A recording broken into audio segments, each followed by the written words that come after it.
देखा भाई साहब, मोदी ने संसद में कमाल कर दिया। देखा कैसे डिटेल में बताया कि 2014 से पहले देश की क्या हालत थी। हालत हालत का क्या मतलब है? अबे 2014 से पहले तो ये देश था ही नहीं। देश की खोज ही मोदी ने की है। 2014 से पहले तो भारत के लोगों ने कुछ देखा ही नहीं था। आगे पीछे पत्ते बांध के घूमते थे लोग। आग से लेकर पहिए तक का आविष्कार पीएम बनने के बाद सब मोदी जी ने किया है। 2014 से पहले ना देश में मोबाइल फोन थे, ना टीवी था, ना कार, ना बस, ना एयरपोर्ट, ना मेट्रो, ना ट्रेन। बस एक प्लेटफॉर्म था जहां मोदी जी चाय बेचा करते थे। ना देश में सड़क थी, ना हाईवे, ना अस्पताल, ना एम्स, ना स्कूल, ना कॉलेज। बस एक यूनिवर्सिटी थी जहां से मोदी जी ने एंटायर पॉलिटिकल साइंस में एमए की थी। हाँ, वैसे भी देश में था क्या? बाकी छोड़ो, लोगों के घरों में शौचालय तक नहीं थे। शौचालय भाई, लोगों के पास खाने के लिए दाने तक नहीं थे।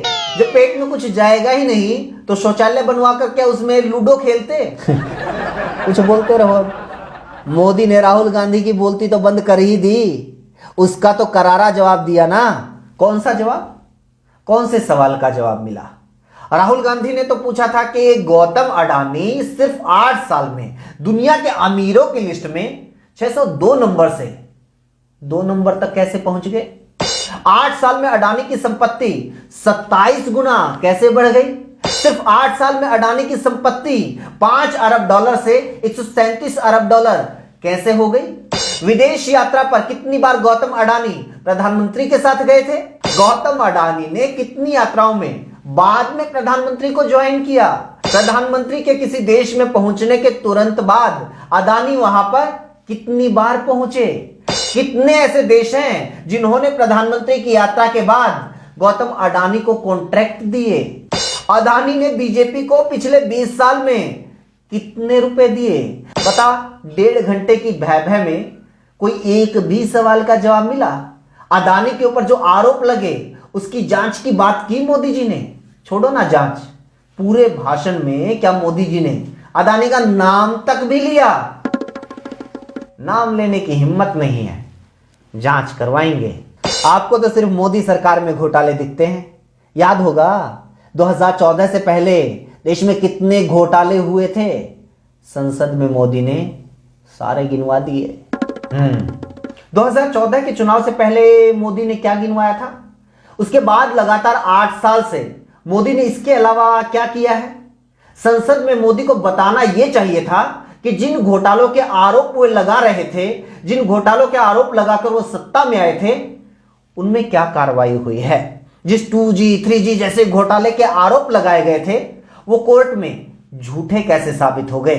मोदी को बताना चाहिए था कि वो कोयला घोटाले को छिपाने के लिए 100 करोड़ रुपए मांगने वाले सुधीर चौधरी पर क्या कार्रवाई हुई।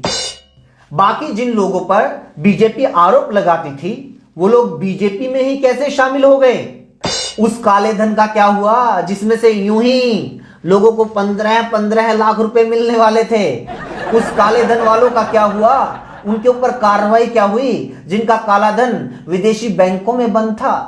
मोदी सरकार के दौरान स्विस बैंक में जमा भारतीयों का रुपया डबल कैसे हो गया? इसका जवाब देना मोदी जी। 2014, 1947, नेहरू और मुगलों के बारे में बात करके कब तक खाते रहेंगे? आप कितने ही आरोप लगाते रहो, मोदी पर जनता को भरोसा है। जनता चुनाव में अपने आप जवाब दे देगी। जनता अपने आप बता देगी कि मोदी के ऊपर लगने वाला एक एक आरोप झूठा है।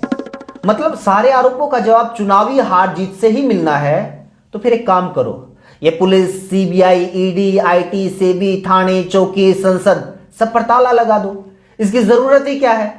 घपले घोटालों से लेकर लूट हत्या तक के सारे फैसले इसी हिसाब से होने चाहिए। जिस किसी के ऊपर भी कोई आरोप लगे तो उसके ऊपर जनता की वोटिंग करवा लेनी चाहिए। जनता अगर उसे वोटिंग में सही माने तो फांसी, अगर नहीं माने तो अडानी बना देना चाहिए। अगर जनता के जिताए हुए नेताओं और जनता की चुनी हुई सरकार पर कोई आरोप नहीं लगाना चाहिए, उसकी कोई जांच नहीं होनी चाहिए, तो फिर मोदी सारी जिंदगी मनमोहन से लेकर नेहरू तक के ऊपर क्यों आरोप लगाते आए हैं? उनकी सरकारों को क्यों कोसते आए हैं?